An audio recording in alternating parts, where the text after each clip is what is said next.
Hi, I'm Jennifer, and welcome to the Krewe of Japan podcast, a weekly podcast where we take you on audio journeys through Japanese culture. This time on Krewe of Japan podcast. Welcome back to our podcast. It's time to dive back into Japanese pop culture. Back in season 3 of the podcast, we sat down with voice actor Kyle Hebert to discuss shonen anime.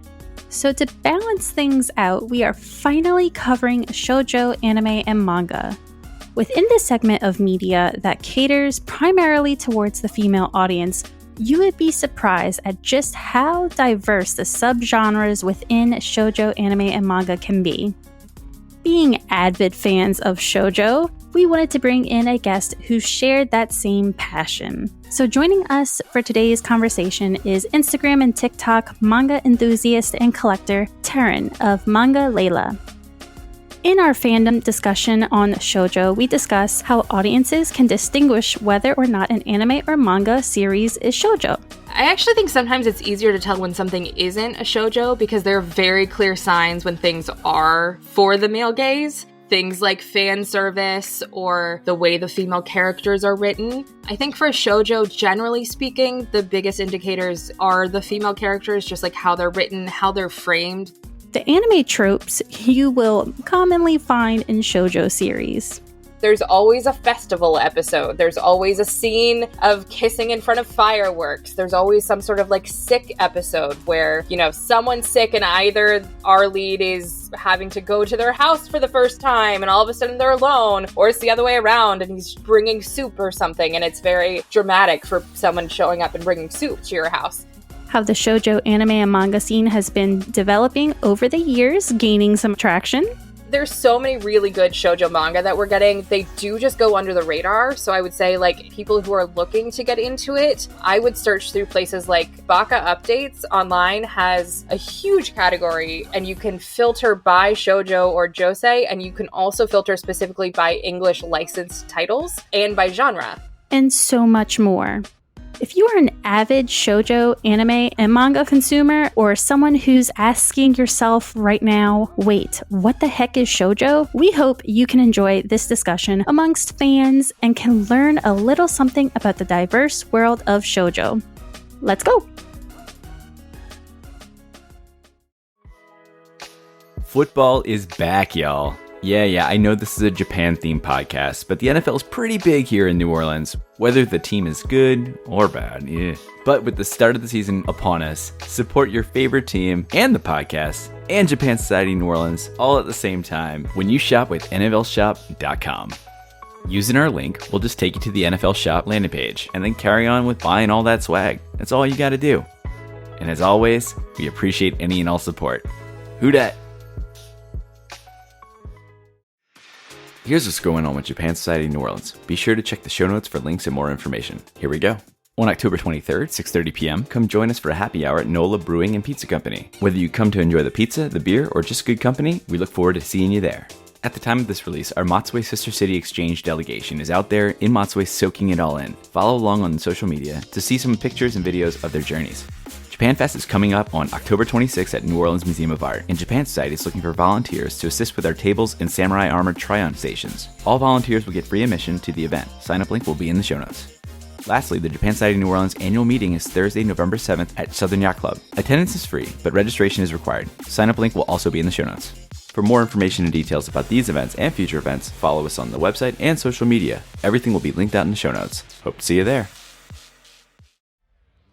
Hey, are you new to the crew? Yokoso. We hope you enjoy this episode. If you like what you hear today, then you'll really love our back catalog of episodes from earlier this season and previous seasons. We've had some incredible guests, like YouTuber Chris Nelge of TDR Explore sharing the best themed cafes in Japan, voice actor Kyle Hebert discussing his experiences in shonen anime and voice acting, YouTuber and comedian Dogen helping us better understand Japanese pitch accent, and so much more. After you finish up this episode, hit that subscribe button or follow or whatever it is, and get notified when new episodes come out. Then while you wait for the new episode to drop, play catch up with the crew. But before you do any of that, let's dive into today's episode. All right, so Maddie, you and I, we're tag teaming today. No Doug.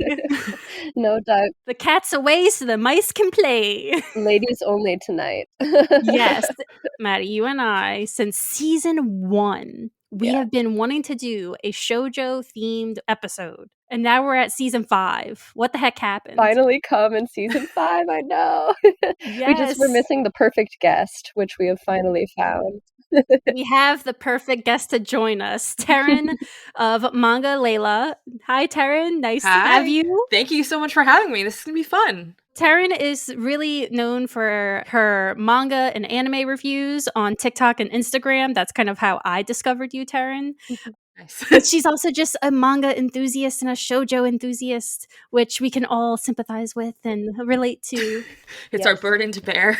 It is. Sometimes it is. Yes. Really. Yeah. Before we get started, though, with all of our guests, we kind of ask them to share a connection they may have with New Orleans, if they've ever been, like a fondest memory or something that you remember. But if you have never been to New Orleans yet, when you hear someone say New Orleans, what do you think of? So I've actually been. Yay! I was really lucky when I was in grad school. There was a conference in New Orleans on Halloween. So, like, it was all paid for by my grad school. We went down on the conference. I mean, obviously, we did, like, the standard Bourbon Street thing because it was Halloween. Of course. Which was an experience mainly because I was with 3 people who had never had alcohol before, but were of legal age. So I sort of had to keep them in check because I think it was a little bit overwhelming. But other than that, the food really stood out. I and all the people I was with were vegetarians. And so there were a shocking number of places that they were sort of like, I don't want to call them hole in the walls, but they literally, it was like you had to duck around a corner or something to find this cute little restaurant that had delicious meals, which like in New Orleans, you wouldn't necessarily think there was good vegetarian food because of all the other things it's famous for. But we had a really good time just sort of like wandering around and finding these sort of like hidden places that had excellent food. Yeah, I think New Orleans just does food right. Yeah. Like, doesn't matter what kind. We just do food. If there's a kind of food, there's someone here cooking it. Yeah.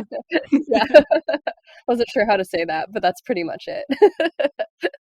All right, let's get right into it and start talking about manga. What's your origin story with manga? Like, when and how did you pick up this interest? Yeah, I mean, so for me, like, I started with anime on Toonami when I was in literally elementary school. So I watched, like Sailor Moon, obviously. Like, every day after school, I'd watch Sailor Moon. Then I would go outside and run around with my friends and we'd be the Sailor Scouts. And that morphed into watching, like, Kiki's Delivery Service is one of my comfort movies. And then when I got to middle school, hilariously, the reason I found out manga existed was because kids wouldn't let me talk to them about Naruto because I wasn't a big enough fan. So I was like, they were talking about something and I watched like the Saturday morning cartoons. Like I recorded it Friday night or whatever and would wake up and watch all of them, like Death Note, Naruto, Bleach. And I like wanted to have a conversation with these kids. And they were like, well, you don't read the manga, so you don't count. And then I didn't go read the Naruto manga. I just went and read other manga. And so then after that, I started getting into a lot of shoujo, but I really pretty much have always read every demographic. And then I was one of those people who, for some reason, convinced myself when I went off to college that I could no longer consume anime or manga. Like, it was a thing for kids. It was for teens. I was an adult now. I couldn't consume it anymore. So even though there was like a huge anime club at the college I went to, I just like was like, nope, but I would still secretly watch Sailor Moon, like after a hard exam or something. I'd like go back to my dorm room. And then I realized eventually that was stupid and started watching stuff again. And then really got into recollecting manga because of Haikyuu. And then it was like, there were all these other series that I loved and I read with scanlations in high school that I was like, oh, I can actually buy these now. So yeah, that's sort of what started the recollection and all that.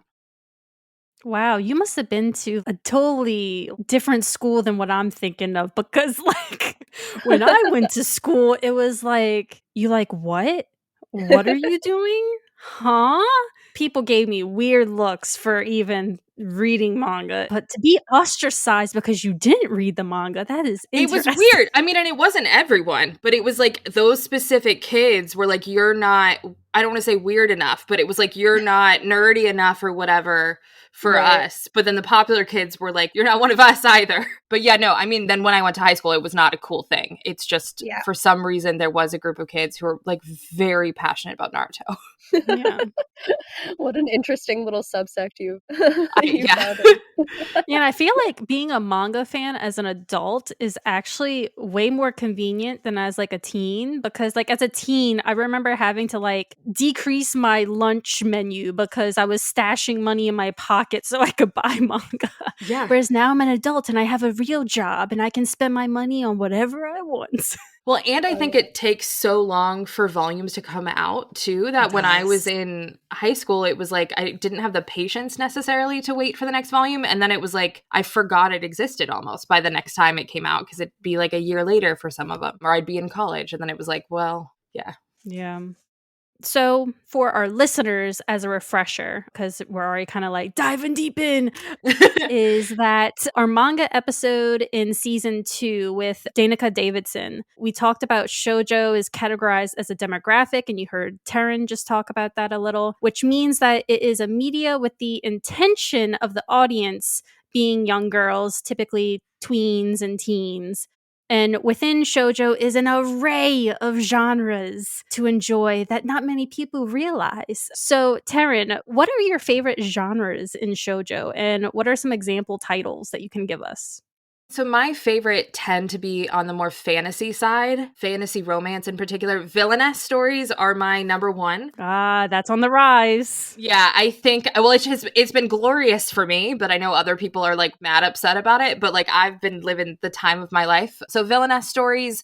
And then I also really just like in general female isekai stories. And the reason for that is just, I think especially compared to like the Western media, that like my mom was obsessed with Disney movies. And so when I was a kid, I had to watch Cinderella and things over and over again. And those were always focused around like finding a husband, or the female character didn't have much agency. It felt like it was sort of other people were helping her. And in the villainess or isekai, they're thrown in immediately with a premise of a purpose. It could be getting revenge. It could be they are trying to like make sure something doesn't happen, or they're trying to save someone. They immediately have a driver. And it also means that they have to be a little bit sneakier. So it allows for, I think, a lot more like character development really fast from the get-go, because they're already positioned in that sort of crisis mode. And then you see how it unfolds from there. So a lot of them have really similar starts, but then they can go in so many different directions. Yeah, I've noticed that too, especially with newer manga, is that like female characters, main characters in particular, really do have a sense of independence and self-awareness. They are definitely not your average shoujo characters from maybe like the 90s or something. So yeah, I do find that that is a good observation on your part as well. A title that I'm kind of thinking of when you say fantasy romance is Seventh Time Loop. Yeah. And I know Yeah. you're watching it. Yes. Because I'm obsessed with it too. Yeah, I read the manga since day one. It was one of those I bought, and then I was like, I immediately sat down and started writing a review, and then I was trying to be like too clever and make it loop, because, you know, she loops in it. It didn't work, but I tried. But like, it's one of my favorites, and I'm so happy that the anime is being received so well, because I have been really fortunate that a lot of my favorite manga have turned into anime over the past couple of years, but they always go really, really, really, really under the radar. Like, I haven't seen another human talk about it other than maybe my friends on the internet. Like, for example, Most Heretical Last Boss Queen is one of my other favorite villainess manga. And it had an anime on High Dive over the summer. It was excellent. It was animated by the same people who are doing the Apothecary Diaries right now. It was wonderful, but no one knows it exists. Number one, because it's on High Dive. Yeah, which like sadly. had already sort of put it behind. But there have been a lot of really good adaptations of things like The Saint's Magic Power is Omnipotent, which I love, and it got a second season and it was phenomenal. It did. I was so happy. Shoujo, I feel like Shoujo series, it's so rare for it to have a second season that when it does, it's like, the Lord has answered our prayers. But then I felt like that didn't happen. Like, people didn't acknowledge, like, I often feel like those sorts of stories don't get acknowledged as shoujo because they're not number one romance. And that's one of the biggest things, like, I think I and a lot of other people who focus on shoujo is that there's this huge misconception, even with like Crunchyroll. Like, Crunchyroll labels the Apothecary Diaries and Skip and Loafer, which are both seinen titles for adult men, as shoujo. But then Seventh Time Loop, which is an actual shoujo, is not labeled as a shoujo. Yeah, sadly, I think throughout the most recent years, because the demand for shoujo is on the rise, and I think creators and people in the industry see that, but I think everyone in that same industry is still very confused about how to label things.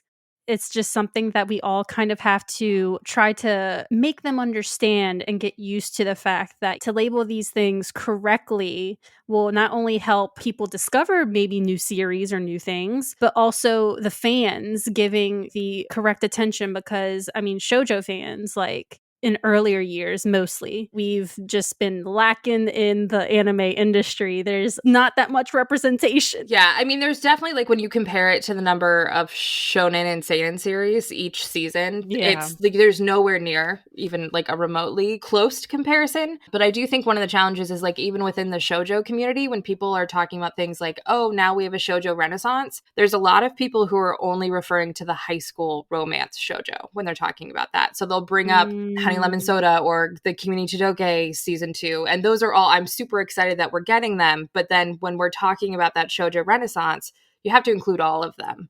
Otherwise, then the only things we're going to keep getting are the high school romances, or they're just going to give us any romance because they think that's what you want, as opposed to necessarily something that is for the female gaze, spanning all of those genres. There's kind of like this false equivalence between romance equals shoujo instead of like shoujo as this overarching thing. Yeah. Yeah. I mean, and sometimes people even, like, I've seen people get upset that they're liking something like Seventh Time. Like, right now, there are people who on the internet have commented, I'm so upset that I like Seventh Time Loop more than A Sign of Affection. And it's like, why? They're both shoujo. It just means you probably like those fantasy elements more than the slice of life day-to-day elements, but they're both shoujo. Right. Or people will find out something isn't a shoujo, and then they're completely heartbroken. And it's like, well, like, let's categorize it correctly, but that doesn't mean you can't like it. Like, you can still like the Apothecary Diaries. That's totally fine. So there's a lot of misconceptions, and then those misconceptions, like, propagate, and then people get so attached to shoujo that then there's this, like, I'm doing something wrong if I'm liking something that isn't shoujo, or, like, if I'm liking the less popular shoujo or the less romantic shoujo, then I'm not a shoujo fan. If that makes sense. And none of those things are things you should have to be feeling. Yeah, and I feel like the shonen community kind of feels the same way in a sense. Like, oh, if you're not liking the pure shonen, like, then you're not really a shonen fan. It's like, what? Well, and one of the things to me that's, like, the most harmful about this, like, all romance is shoujo thing is it's saying that then men can't like romance, which is false. Like, Skip and Loafer is for a male demographic. Men are, like, allowed to like romance just as much as young girls or older women or young boys. So that, I think, is equally as harmful as saying girls only like romance. Yeah, very exactly. interesting. That's a really good point. So are there any characteristics that you would use to identify a shoujo over something else? I actually think sometimes it's easier to tell when something isn't a shoujo because there are very clear signs when things are for the male gaze. Right. Things like fan service or the way the female characters are written. I think for shoujo, generally speaking, the biggest indicators are the female characters, just like how they're written, how they're framed. Are we looking up from the bottom at them? Or are we, like, having them clothed in a certain way? And also, like, what is their purpose in the story? In shoujo, there's a lot more introspection, I think, sometimes. And for me, the biggest tell is also, if it is romance focused, how that romance develops over time. In most shoujo, I find it's a lot more focused on sometimes the conversations or, like, hands brushing or some of that more build-up stuff, whereas in the ones that are very clearly seinen or shonen, it's sort of like immediately we're getting a little bit more physical or we're immediately like that deep romance, and it skips some of that more realism part of a relationship or the communication aspects of a relationship. But it does get hard to tell what's what because there's so many things that come from a mixed demographic, or there are things like BL and GL don't often have a demographic even attached to them because they're in genre-specific magazines. So it can be hard to see, like, who is this audience for, because there are so many more places with things moving online where it isn't as clear cut. And so that's why we do get these blurry things about the Apothecary Diaries and Skip and Loafer, where people call them shoujo coded, which is a term I don't love, but I understand where it comes from because it feels like there's something for a female audience when watching them. Yeah, I think I definitely understand what you're talking about because I remember, I don't know how long, it was pretty recent, not too long ago, but there were those romance anime that were, as you said, the male gaze. I'm trying to think of one of them specifically. It was like, what was the one where the girl cosplays? What's that called? Oh, I My Dress watched Up it. Darling. Yes. Yes. That. Yep. Yeah. That clearly, obviously, is not shoujo. Yep. It's a seinen. Yeah, definitely for the other demographic. But still, I watched it because I was like, well, let me see what it's about. And, anything with romance, I kind of got to support because I'm hoping, like, with that, more will come, which it seems so far that's working. We're getting a lot of shoujo, I have to say. Yeah. But there are so many shoujo series out there. Just people may not realize it. Yeah.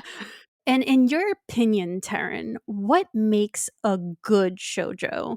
Like, do you feel there is a difference between watching it in anime form or, reading it in manga form? Just what makes a good shoujo, and can you see the difference between the two mediums? Yeah, so I think what's really challenging about where shoujo is currently is there's so many more options for genres in manga than there is in anime because we've mainly gotten, when you look at the shoujo adaptations we've gotten like a couple of family-based slice of lives or like a comedy slice of life like Mr. Villain's Day Off or something. Yeah. We get all the villainous ones, which like I'm living my best life, but it's not everyone's cup of tea. And then we have a lot of like college or high school romance. But when you look, we don't have tons of action. Like we had one season of Yona of the Dawn. Oh, that was so good. And Love like it now is at 41, 42 volumes or something. And still going. Well, and we don't have a second season.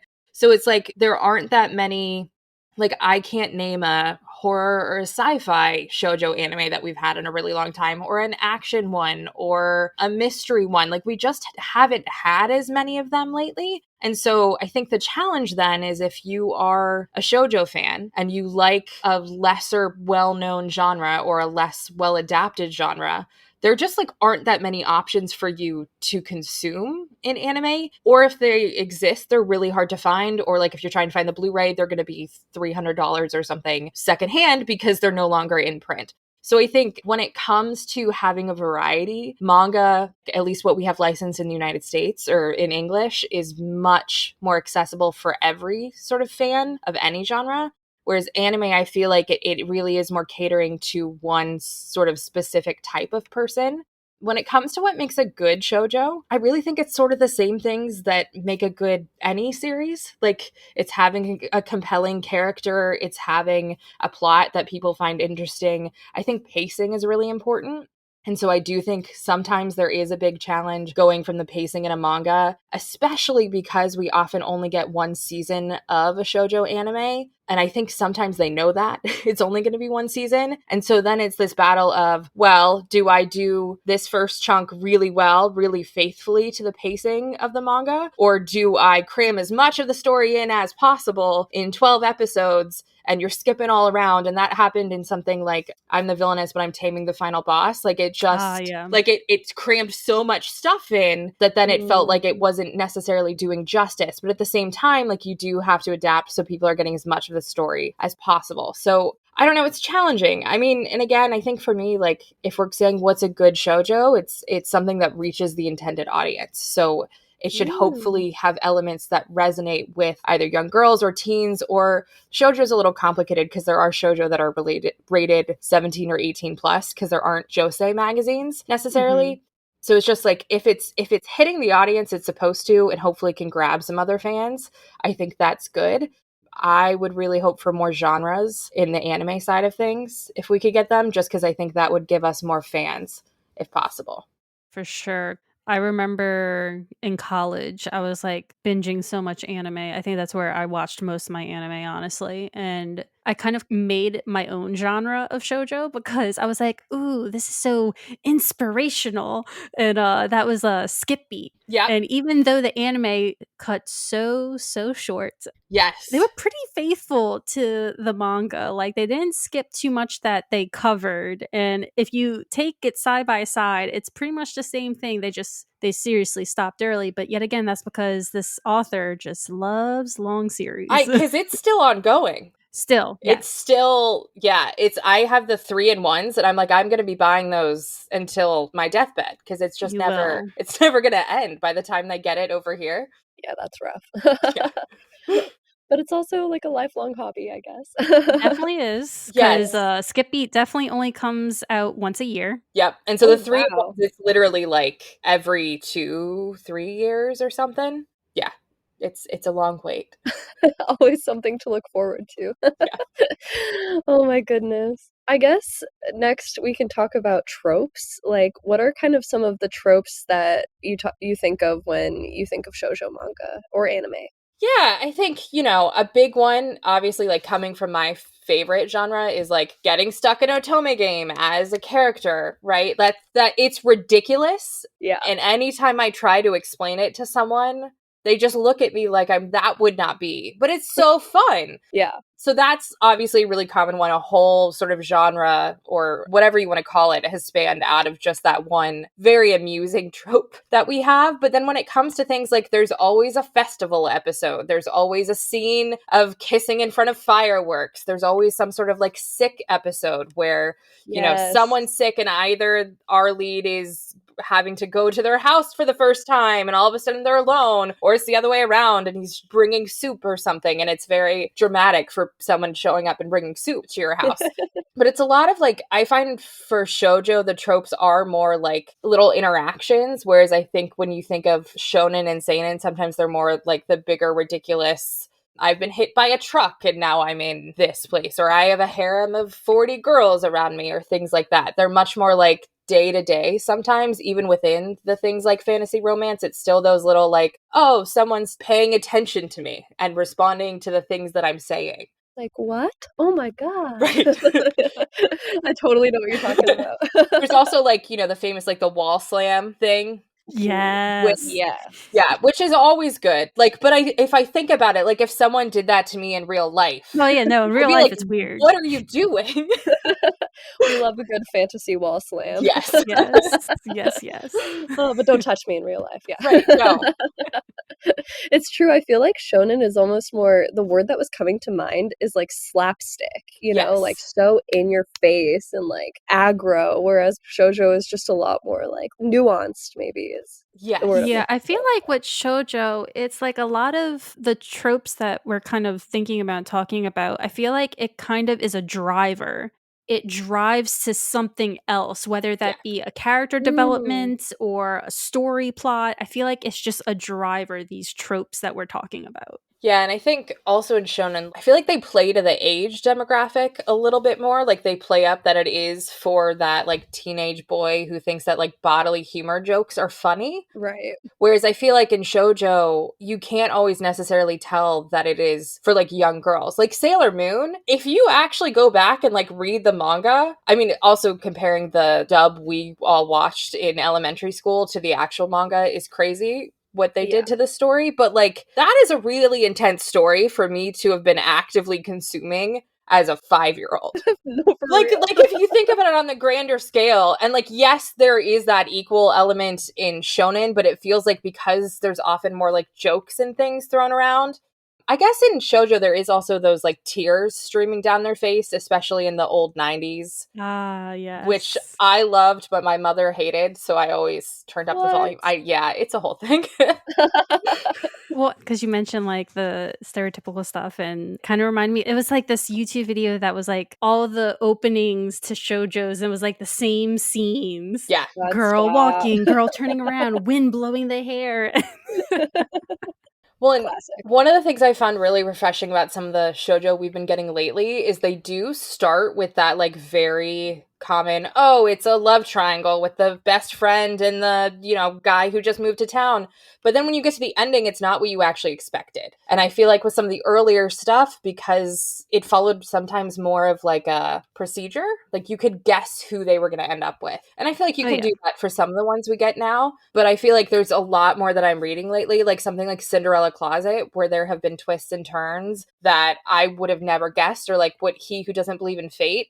every single volume, there is this extreme plot twist that completely changes the entire story. And that's Love something that. that I've necessarily experienced or would have ever been able to guess. So I think I'm excited that it feels like the shoujo that we're getting here. And who knows, it could have been like this for all the stuff we haven't been getting licensed for years and years. But it just feels like some of the more modern stuff we're getting matches more what I'm interested in, like when it comes to literature as an adult. And I'm really excited that that means that there are high school girls who are getting those really well written things where characters are exploring things and not just necessarily following those same story beats every single time. Absolutely. A little less formulaic. And it's almost like the fact that all of these tropes have been built up so massively, like, makes it really interesting and fun to subvert them now in the modern times. For sure. Talking about shoujo anime and manga, because we were talking about past and now, present. Why do you think shoujo manga and anime has kind of been pushed to the side in the anime scene over the years compared to like shonen counterparts? You know, do you feel like shoujo series have gained some notoriety in today's anime scene? I think some of them have, but again, I do think when you think about like when the community gets really up in arms and excited about something, it's usually for a slice of life romance type thing, generally speaking, or like there's a lot of focus on getting things that we've wanted licensed forever and ever and ever to get licensed. And then sometimes I feel like we then get disappointed when we don't get that, even though the thing we're getting could be really good. I think talking about why there was that gap, or why even in its peak, we've never gotten as many series. Like, it's never been a 50-50 male demographic, female demographic. And I would love to think that we would eventually get to a world where that happens. But I think just based on the world we're living in, it is still very much sort of a male-dominated world, unfortunately, where we cater to that male gaze much more regularly than we do the female gaze. And that even happens in, like, the movies we get just in general, right? There's rom-coms for women, and then there's Avengers movies for men. And even though there are people who go to both, that's sort of where we landed, and like, this is what I'm going to go to the movies for. And that's why something like when Barbie came out and it was like Barbie versus Oppenheimer. And even though Barbie ended up being a wild success, that sort of stigma of like, oh, here's who's going to go to which movie, you can bring that directly to anime, right? And so that's why a lot of the things that we've gotten are those high school romances. And when we have gotten things that aren't just those high school romances, like something like Requiem of the Rose King, which is such a good manga. It's so well written. The anime adaptation was awful. I don't often say that. I'm a person who, like, if one of my favorite things is animated, I will probably watch it even if I don't like what has happened to it. Just out of like, I know if I'm watching this, maybe the numbers will get better and then it'll maybe get a season 2, even though that's usually a delusional thought. But it took what is one of the most like darkest, compelling, twisted stories I've read in a really long time. Like, it's dramatic, there's action, and it animated it with this like pastel filter on it. And the manga is like dark and gritty. Yeah, it's dark. Yeah. Very dark. and so what they did to the anime, and it's like, I don't know if they did that because they thought that's what women want to look at. I don't know where that choice came from, but I think we've suffered from some of those sort of adaptations where it's taking the things that are really interesting and then sort of mellowing them out. And then also just, you know, we've had comments from anime studios and things saying, like, for example, Yuri on Ice was a huge hit, right? It was. Like, it sold so many Blu-rays, merch, all this stuff. We've been waiting for a movie for 8 years, I don't know, years at this point. And they've come out and essentially said, oh, it's because it didn't make us a profit. And that's why we haven't. I'm seeing your face. I'm sorry if you didn't know that.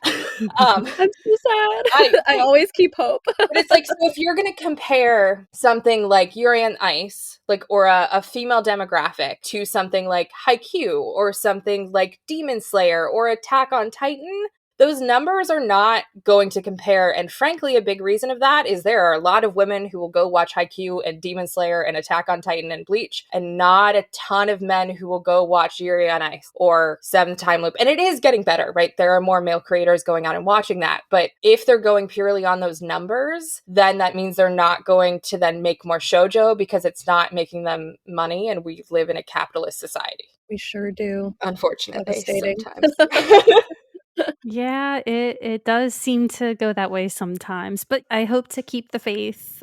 There's like a really popular TikTok Instagrammer right now. He typically always like talks about shonen, but recently he's been like, "Oh, I just watched this and it was great." And it ended up being like Shojo's titles, and I'm like, "Good, keep posting about that. Get other Yes. people to like, Need more of that. yeah, keep on going, keep on going." Yeah, I mean, and it's not like hopeless, but I do also think sometimes being realistic, because I feel like sometimes what happens is we're waiting for everything at once, and so then we don't necessarily recognize the things that we have that are really good. And so sometimes I get frustrated when we are talking about like the shoujo renaissance is happening. It feels like we're glossing over some of the things that we got that were good. And so it's like I feel like we can recognize that like, hey, maybe the reason we're getting all of these things is because we did have a few really good things in between there that they saw that did well and people did watch and did promote and talked about, and now we're getting all of these things. And so I always just want to like make sure we're acknowledging, because someone most likely fought really really hard to get that like one shoujo to happen. Yeah. And I always want to make sure because it is like, if you follow any of the publishers on Twitter, they do talk about like, oh, I fought really hard to get this one licensed. Like the Sublime person who runs that account talks all the time, like, I fought a really long time to bring this to you. And so I think just acknowledging, like, there are people who are trying really, really hard. Licensing things, titles I've heard is really hard. I recently learned that they actually license every volume individually in a series. Like, they don't license, like, all of Demon Slayer or something at once. Wow. And so that's why sometimes if there's, like, really long waits, they just talked about this with, it's Crimson something. It's one of Sublime's titles, but it's like we had been waiting for the 7th volume for 2 years or something. And it's because they couldn't license that one specific volume for whatever reason. Crazy. Yeah, like, and sometimes we get really frustrated that we don't have the same number and we don't have the same quantity, or we aren't getting the same. And I just always want to make sure, like, there are people who are on our side who are working for us. And so I think we can say, like, I really want more things, but also this is great. Like, I think it can be sort of a two-pronged approach. Yeah, I definitely think for those fans who are speaking out and saying like, oh, I would really like this, or oh, I really want this, it might seem like you're being annoying to those people because you're like, keep on requesting things. But I feel like the more voices that are out there, the easier it is to convince, upper administration, like, oh, okay, this thing, a lot of people are really wanting it. We should do it. Big example, I think a month or two ago, Red River. they announced Red River. Yep. Which I already have, so I don't really care personally. You're one of I the have all of blessed it. ones. Yes, I was lucky. But I know a ton of people who are online and like, oh my god, reprints, yeah, like Red River's coming back. I'm happy because for those people who never read it, it's going to be your number one favorite manga in the world, because I think I reread my Red River series like 50 times. Well, and I'm one of those people who never read it. So like, I'm very excited, and you're going to love it. I don't know if you've paid attention to the arc of Shojo Beat, but it has been fascinating, because if you look even 2 years ago, there was one editor, I'm not going to say her name, who controlled, if you didn't know, they communicate or used to communicate through Tumblr. Like that is, and they still use it, which they is still do. Baffling. Bonkers. Someone needs to tell them about the AI thing. But they only communicate through Tumblr. And so people would put in questions, and it would be like, hey, love your stuff. Do you think we're ever going to get Lovecom Volume 7 reprinted or something? And the response would be a fascinating choice of like, it's your fault for not buying it in the first place. Because you didn't buy it, now you're not going to be able to find it, so maybe get it online. And it was this sort of like blaming the consumer who maybe wasn't even alive to consume it then. Yeah. They were very clear in outlining like how you triggered reprints and things. And it was very much, it was like, you have to have a certain number of back orders to trigger a reprint.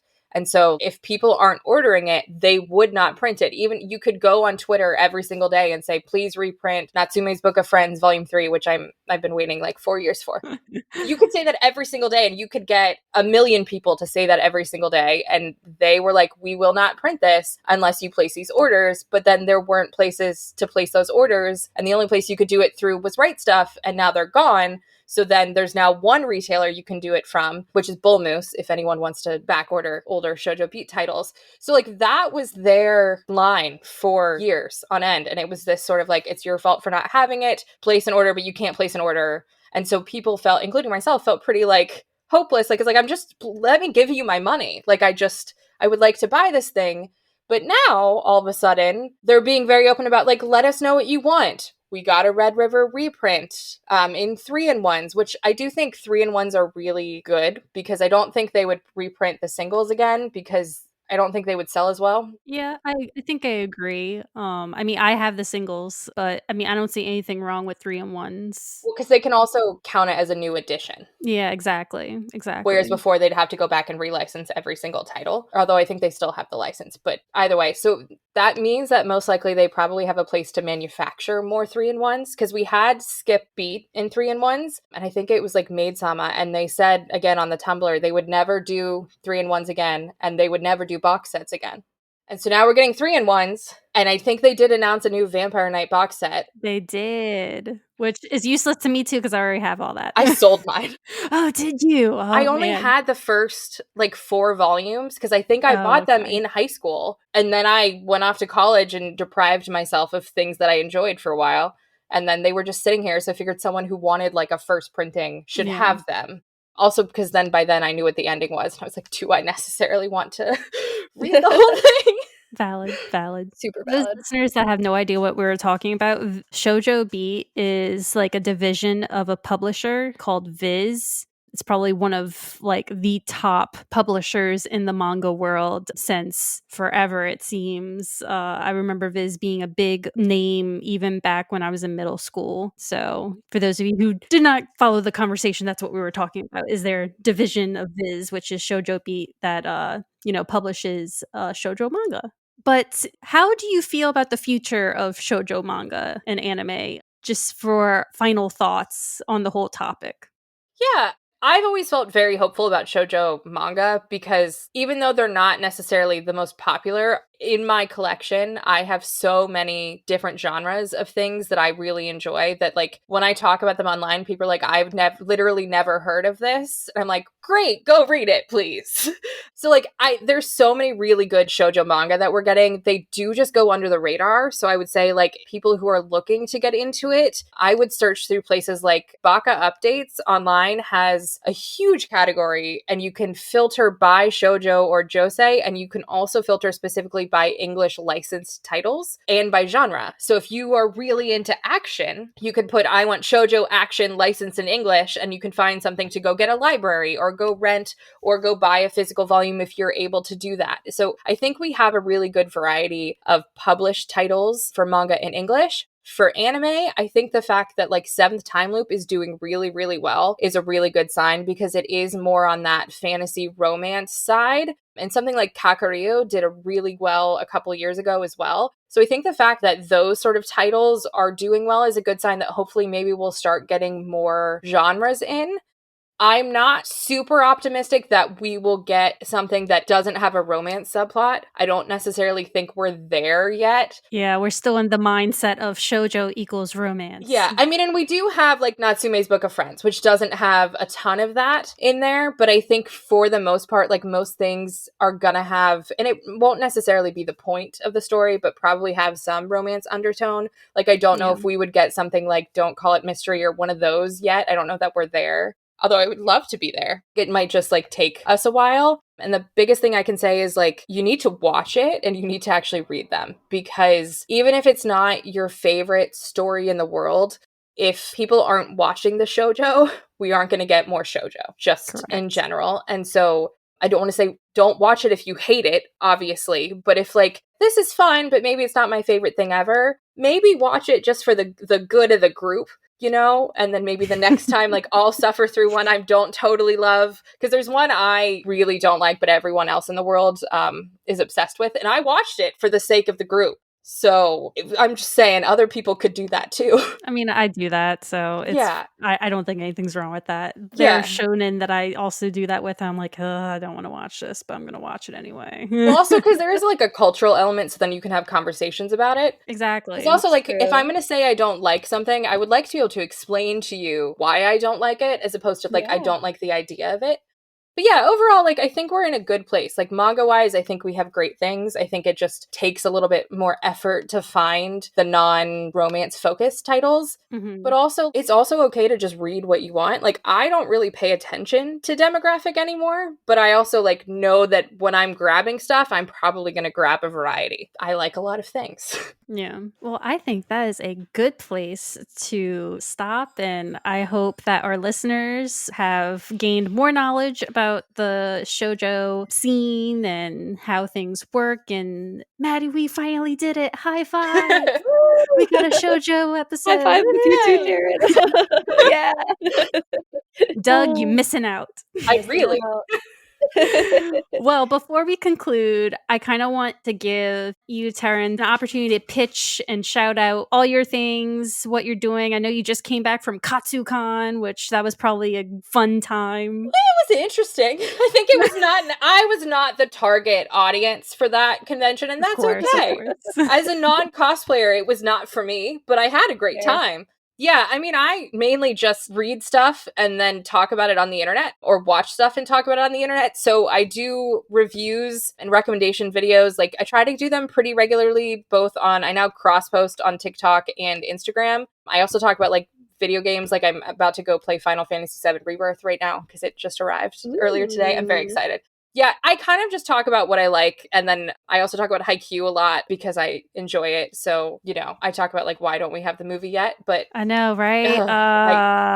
my friends want me to buy a ticket in Japan, because every time I buy something from Japan, it gets licensed in English. Like, it just happened with the My Happy Marriage art book, and then Oh, something nice. else I bought. So, yeah, maybe I'll do that. But yeah, I kind of just talk about stuff I like on the internet. And so if you would like to hear about what I like, or if you particularly like villainess stuff or like female isekai, I pretty much talk about every one of those that exists. So you're on TikTok and Instagram as Manga Lela? Yeah, so it's manga_Lela, Manga Lela. Okay, and are you also on Twitter or anything like that? I have a Twitter, and it is Manga Lela. I just kind of lurk there. I mean, I repost stuff a lot, and I interact with, like, other creators on there, or, like, get very excited when Shojo Beat is like, tell me all the volumes that you need in your collection. Oh, I know. That's the best. I love it when they make their announcements on Twitter. But I probably should post. I don't. Hey, nothing wrong with that. I have a Twitter and I don't post on it anymore. I lurk. So if you want to see the things I like, you can go follow me there, but don't expect, like, content. Yeah, content is on the Instagram and TikTok. Yes. So we'll put all those links in our show notes so that way our listeners can go follow you and enjoy all the good reviews that you give. But thank you so much, Taryn, for coming. We really appreciate it. Thank you for having me. This was so fun. Yeah, no, Maddie and I, you've just made our dream come true. I'm very happy. Yay, Shojo. It's like a real life Shojo. Yes, we were able to finally gush about shoujo. But not each other anymore. Right, now to other people. I have to go follow you on Twitter so I can see the... Oh yeah, you can. It's just a lot of, like, Haikyuu screenshots, I think, of the movie right now. Perfect. Yeah. All right, well, thank you for joining us. Thank you for having me. And we hope to have you in another future episode, maybe on more shoujo. Ooh, awesome, great. And that's it for this week's episode. Thank you so much for tuning in to the Krewe of Japan podcast. A huge thank you to Taryn for joining us to share her passion for and insight into the world of shoujo, anime, and manga with us. We hope you learned something from our conversation on shoujo media. Hopefully, you are now interested in exploring different shoujo series. Be sure to check out her content on Instagram and TikTok. You won't regret it at all. We'll have all of her information linked out in the show notes, in addition to our past anime manga related episodes, like our Part 3 series of the greatest anime of all time, a chat with Danica Davidson about manga as an art form, debating dubs versus subs content with voice actor Dan Warren, and talking about shonen anime with voice actor Kyle Hebert. Share with us on Instagram, Facebook, X, Twitter, TikTok, LinkedIn, Blue Sky, YouTube at Crew of Japan Podcast. Wow, that's a lot of social media. While you're there, give us a comment, follow, like, retweet, share, whatever it is that the social media makes you do. Let us know how you are enjoying the podcast, or perhaps you'd like to give us feedback in a more private setting. Send us an email at crewofjapanpodcast@gmail.com. We'd really love to hear from you. Speaking of feedback, if you are enjoying what you are listening to, please feel free to leave a 5-star rating or a review on your favorite podcast streaming app. Every one of those 5-star ratings and reviews helps others interested in Japan and this kind of content find the podcast. Or hey, maybe just let a friend know about us. We sincerely appreciate all the support that you've given us. But that's all for today. Until next time.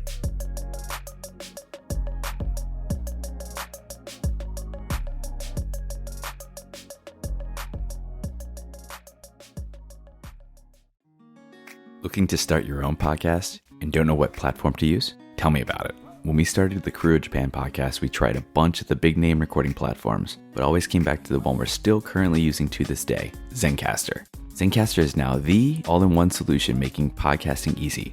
In addition to its high audio and video quality for podcast production, Zencastr provides a full suite of production tools to record, produce, and publish studio quality content from the comfort of your home. Just log in through your browser and start recording. It's that simple. For us, we simply send out links to our guests and they join the lobby. But before you know it, it's all done and you have your studio quality audio and up to 4K video right there ready for you, right when you finish.